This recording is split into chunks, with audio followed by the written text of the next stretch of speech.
You are about to hear one of the most disturbing and controversial cases of demonic possession ever documented. A case so chillingly real, it was recorded. This is the story of a battle between faith and something truly unimaginable. A story that blurs the lines between mental illness and supernatural horror. Her name was Anneliese Michel, a young woman from a small town in Germany. By all accounts, she was kind, thoughtful, and deeply devoted to her Catholic faith. But as she entered her teenage years, something changed. A shadow began to fall over her life. She started feeling hunted by a presence she could not see. She'd glimpsed dark figures in the corners of her room and felt a constant, unsettling sensation that something was standing right behind her, watching. At first, doctors suspected a neurological condition, perhaps a form of epilepsy. She was prescribed medication and sent for treatment, but the darkness inside her only grew stronger and more malevolent. Anneliese told her desperate family that voices were following her, whispering threats and blasphemies, cursing her every time she tried to pray. Her behavior became increasingly erratic. She would stare into empty space for hours, her face twisting into expressions of pure terror and rage that were not her own. Her parents, devout and terrified, saw a profound fear in her eyes, a fear of something no one else could see. Anneliese became convinced that a demonic force was trying to claim her very soul. Her cries for help grew more and more desperate. After years of pleading, the church finally agreed to intervene. 2 priests were assigned to her case, Father Arnold Renz and Father Ernst Alt. They prepared themselves for a dangerous and ancient ritual, one reserved for the most extreme circumstances, the sacred rite of exorcism. The sessions began in the fall of 1975. The moment the priests placed the cross in front of Anneliese, she recoiled as if burned by an invisible fire. Her voice, once soft and gentle, transformed into something low, hostile, and utterly foreign.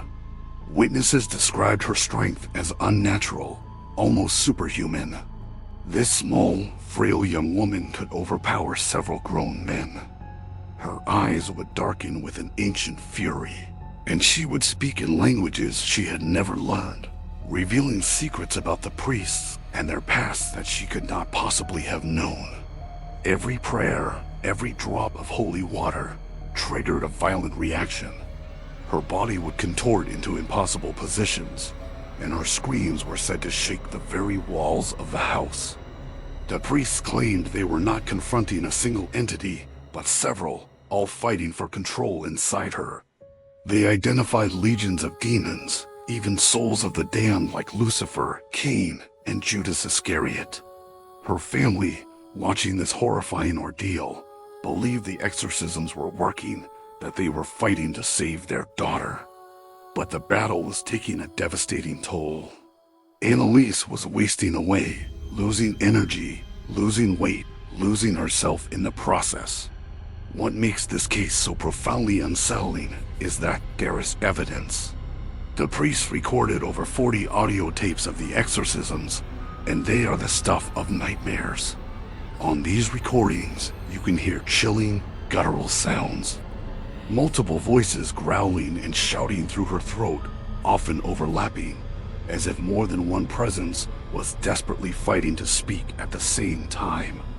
Those who have heard them say they sound impossibly real, terrifying in a way no horror film has ever managed to capture.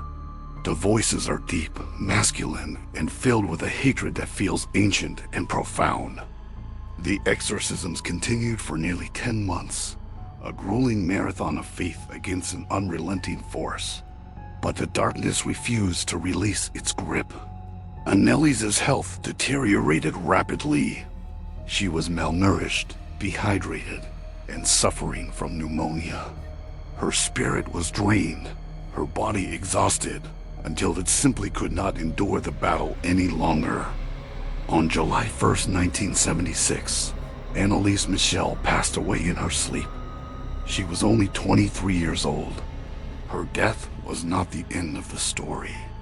The German authorities launched an investigation, and the court ruled her death a result of negligent homicide.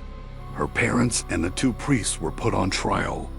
The courtroom became a stage for a modern-day conflict between science and religion. The prosecution argued that Anneliese was a deeply disturbed young woman suffering from severe mental illness, and that her family and the priests, through their belief in possession, had denied her the medical care that could have saved her life. But during the trial, something extraordinary happened. The infamous audio recordings were played for the jury. The courtroom fell silent as the horrifying voices filled the air, voices that did not match Anneliese's size, age, or physical condition. The defense argued that this was proof of a genuine demonic possession. No one could medically explain how those sounds could have come from her. To this day, the case of Anneliese Michel remains shrouded in mystery and debate. There is no simple medical explanation for the totality of her symptoms, her sudden decline, her incredible strength, the languages she spoke, or the knowledge she possessed. Science offers theories: epilepsy, schizophrenia, dissociative identity disorder, but none can fully answer the one question that still haunts this case. Was this a tragic story of a young woman failed by both medicine and religion? Or did something truly evil take hold of her, something from beyond our understanding? Her story has become one of the most studied and debated paranormal events on Earth.